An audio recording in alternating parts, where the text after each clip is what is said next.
Est-ce que vous connaissiez ça un peu, le reprenariat, avant de reprendre le camping, hein? Le reprenariat. Reprendre une entreprise, pour moi, c'est être entrepreneur. Mais je sais qu'on a besoin au Québec de reprendre parce qu'il faut qu'on garde ça chez nous. C'est de l'expertise, c'est des ressources.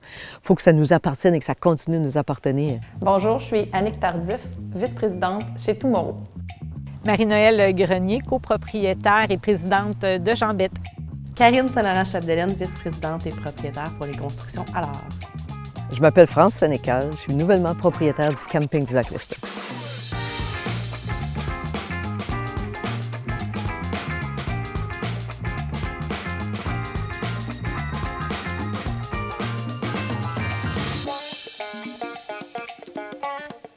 Juste ici au Québec, selon le Centre de transfert des entreprises du Québec, on parle de près de 40 000 entreprises qui sont ou qui vont être à très court terme à la recherche d'un repreneur ou d'une repreneur. Donc, on voit quand même, c'est préoccupant en fait pour la situation économique du Québec, pour tous les emplois qui sont créés et la richesse, la prospérité qui sont créés par ces entreprises-là.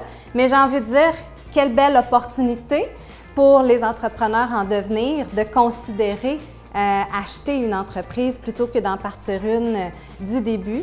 Et particulièrement du côté des femmes, voilà une belle occasion de prendre sa place dans la sphère entrepreneuriale. Et d'ailleurs, ça se voit de notre côté puisqu'on fait du prêt et de l'accompagnement aux entrepreneurs. Eh bien, dans la dernière année, 40% des montants qu'on a octroyés sous forme de prêts, en fait, l'ont été pour des projets d'acquisition ou de relève d'entreprise. Alors, on voit qu'il y a un grand potentiel. L'idée de reprendre le camping, c'est quelque chose auquel je pense depuis une dizaine d'années. J'ai déjà eu une entreprise de logiciels de tableau de bord de gestion. Et depuis ce temps-là, je faisais de la consultation, puis je cherchais mon X. En fait, on rêve d'être sur son X, la fameuse expression. Jusqu'au moment où, pouf, le destin m'a mis au bon moment, à la bonne place. Puis ça a été vraiment, je dirais, j'ai été vraiment chanceuse parce que j'étais comme destinée, je dirais. Oui, je connaissais le reprenariat. C'est même dans les démarches, quand j'ai fait une mise au point, j'ai dit, bon, qu'est-ce que je fais? Est-ce que je continue? Est-ce que je pars dans la même direction? Est-ce que je pars de zéro? Qu'est-ce qui existe? Bien, une de mes premières actions a été d'aller au centre de transfert des entreprises. Reprendre une entreprise plutôt qu'en démarrer une nouvelle, je pense que c'est très avantageux. Évidemment qu'on a l'expertise du dirigeant, de l'entrepreneur qui est là. On a l'expertise des employés. Dieu sait comment c'est difficile aujourd'hui avec la rareté de main-d'œuvre de pouvoir démarrer puis aller chercher une équipe avec laquelle on va s'entourer pour ce démarrage-là. Toute la notoriété sur le marché de l'entreprise qui est là depuis des années, la clientèle qui est existante, et ça aussi c'est difficile, se faire valoir chez une clientèle, avoir leur confiance, ça prend plusieurs années. Donc les processus sont aussi en place. Fait que je vous dirais que ces éléments-là, je pense qu'on vient déjà de convaincre qu'un reprenariat est un élément peut-être plus avantageux, mais c'est sûr qu'on n'enlèvera pas aussi la flamme à un entrepreneur qui veut démarrer. Mais pour moi, évidemment, il y a beaucoup d'avantages à reprendre une entreprise qui est déjà dans son milieu, déjà développée. Bien, reprendre une entreprise, ça permet déjà de partir de quelque part. Donc, la maturité de l'entreprise est déjà, il y a une équipe de bâti.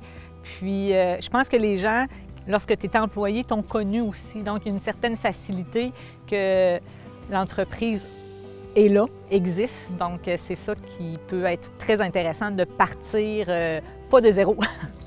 Moi, je voulais pas arriver dans l'entreprise et dire, là, j'arrive là puis je change tout, tu sais. Je voulais, moi, m'adapter pour apprendre justement mon nouveau métier aussi en même temps. Fait que moi, je voulais m'adapter à tout ça. L'équipe était tissée serrée, avait ses habitudes. Puis moi, j'arrive, bien, de un, je produis pas, je livre pas de solution. Je suis vraiment, j'arrive, je m'assois sur une chaise avec tout le monde dans l'équipe, puis je me mets à lire, puis à écouter, puis à réaliser des documents stratégiques, à parler avec Philippe, mais je suis un peu une drôle de bébite qu'on se demande qu'est-ce que je fais, puis je sers à quoi. Puis vraiment, la première année, ça l'a beaucoup été ça, parce que tu as beau avoir 10 ans, 15 ans d'expérience, puis appris des choses, puis vouloir les amener, tu fais pas ça du jour au lendemain, tu prends le temps. Fait on s'était dit, puis moi je m'étais vraiment dit, la première année, je fais vraiment écouter, je participe, mais quand on me laisse de la place, puis avec le temps, ça s'est fait tout seul. Je suis devenue complètement intégrée dans l'équipe.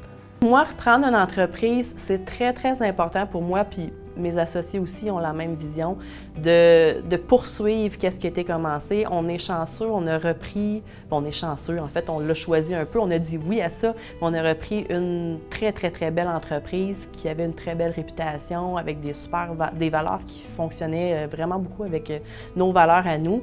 Fait que c'est sûr que oui, c'est de poursuivre le beau travail qu'ils ont fait. Jean-Beth, pour moi, c'est une entreprise que j'ai toujours aimée, puis c'est la pérennité, hein?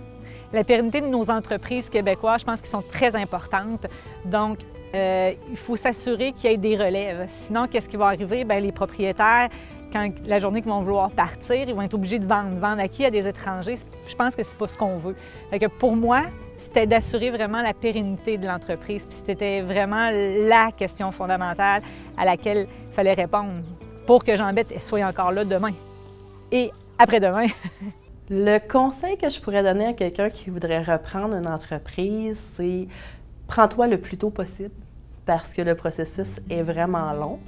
Mais même si on passe à travers beaucoup de paperasse, beaucoup de choses qu'on ne comprend pas, mais au bout du compte, quand ce bout-là est passé, ça vaut vraiment, vraiment la peine. Je suis super contente d'avoir fait ce pas-là en avant. Plusieurs conseils qu'on pourrait donner à quelqu'un qui veut reprendre une entreprise, entre autres une planification stratégique, bien valider nos objectifs dans le temps, s'assurer de la relève, donc que ça soit interne ou externe, bien ciblé. Évidemment, continuer à investir dans la compagnie, ça c'est très, très, très important. Et puis la communication. La discussion, parler.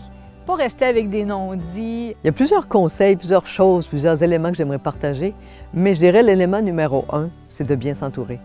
On ne peut pas être bon dans tout. C'est sûr que je me considère un petit peu femme à tout faire, jack of all trades, comme on dit, mais je ne suis pas de bonne dans tout, puis je ne peux pas tout faire. Donc l'idée, c'est de bien s'entourer. Au niveau financier, au niveau des projets.